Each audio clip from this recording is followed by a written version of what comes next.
Bismillah, Assalamualaikum warahmatullahi wabarakatuh. Alhamdulillah, wassalatu wassalamu ala rasulillah wa ala alihi wa ashabihi wa man tabi'ahu bi ihsanin ila yaumil qiyamah, amma ba'd. Pembahasan kita pada kesempatan kali ini adalah hadis yang keempat dari kitab Sabilul Huffaz.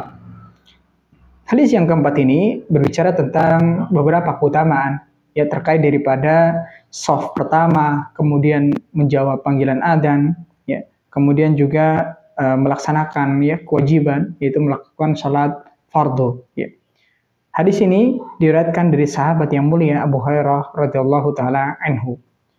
An Abi Hurairah radhiyallahu anhu anna Rasulullah sallallahu alaihi wasallam qala law ya'lamun nas ma fin nida was-saffil awwal summa lam yajidu illa an yastahimu alaihi lastahamu.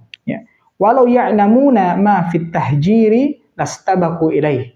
Walau ya'lamuna ma fil atamati wasubhi la'atauhuma walau habwan.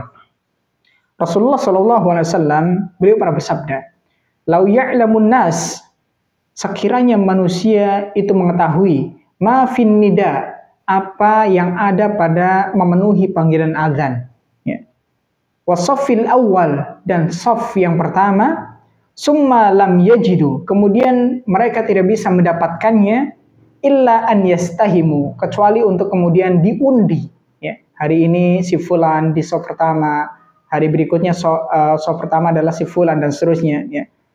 Lastahamu, maka niscaya akan diundi oleh mereka. Kalau sekiranya tahu keutamaan daripada memenuhi panggilan adzan dan shaf pertama, maka ketika orang itu tidak bisa mendapatkannya kecuali harus dengan diundi, maka pasti akan diundi. Karena begitu besarnya keutamaan yang Allah Subhanahu wa taala janjikan untuk mereka yang memenuhi panggilan adzan dan berada di shaf pertama. Kemudian juga Rasulullah sallallahu alaihi wasallam beliau melanjutkan, walau ya'lamun ma fi tahjiri lastabaku ilaih.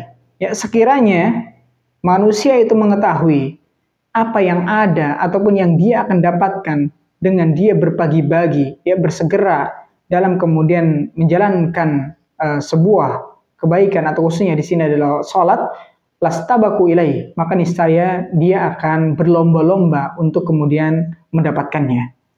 Kemudian berikutnya Rasulullah SAW menyebutkan, walau ya'lamuna ma fil atamati wasubhi la atauhuma walau habwan. Sekiranya manusia itu mengetahui apa yang ada pada sholat al-atama. Atama ini artinya sholat isya, gelap.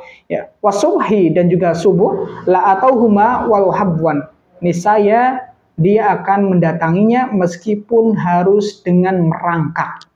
Hadis ini subhanallah menjelaskan kepada kita tentang bagaimana keutamaan-keutamaan yang kemudian Rasulullah SAW sebutkan, bagi yang kemudian dia menjawab panggilan adzan, artinya bersegera dalam memenuhi panggilan adzan, kemudian dia berada di shaf pertama, kemudian juga dia bersegera dalam menjalankan kewajiban, serta dia melakukan salat isya dan juga salat subuh berjamaah di masjid, maka ini tentunya menunjukkan hal-hal yang kemudian tadi disebutkan ini adalah hal-hal yang sangat istimewa di sisi Allah Subhanahu wa taala, yang sepatutnya setiap kita manusia berlomba-lomba untuk kemudian kita bisa mendapatkan keutamaannya. Ketika sudah mendengar azan, maka bersegera kita menuju masjid. Untuk laki-laki menuju masjid untuk kemudian menjalankan salat berjamaah. Adapun perempuan, sholat terbaiknya adalah di rumah. Adapun laki-laki untuk sholat wajib, maka yang terbaik adalah tentunya di masjid. Bersegera ketika mendengar suara adzan, langsung kemudian bergegas menuju masjid. Berebut shaf pertama. Jangan kemudian malah nanti ketika misalkan sudah di shaf pertama, kita persilahkan orang lain untuk berada di shaf pertama dan kita memilih ke shaf kedua dan seterusnya. Ini tentunya kurang tepat.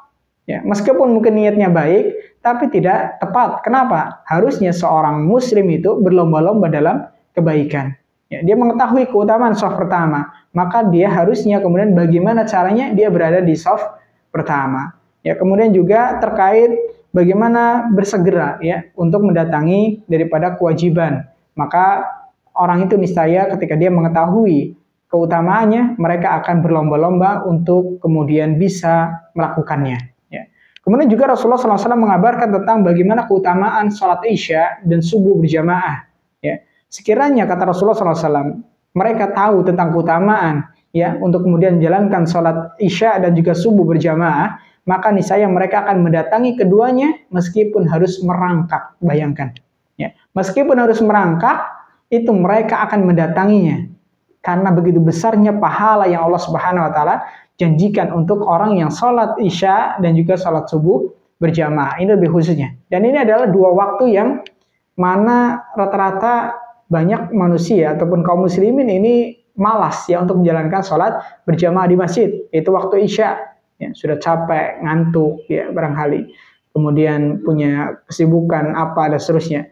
Akhirnya sholat Isya terabaikan. Begitu juga subuh.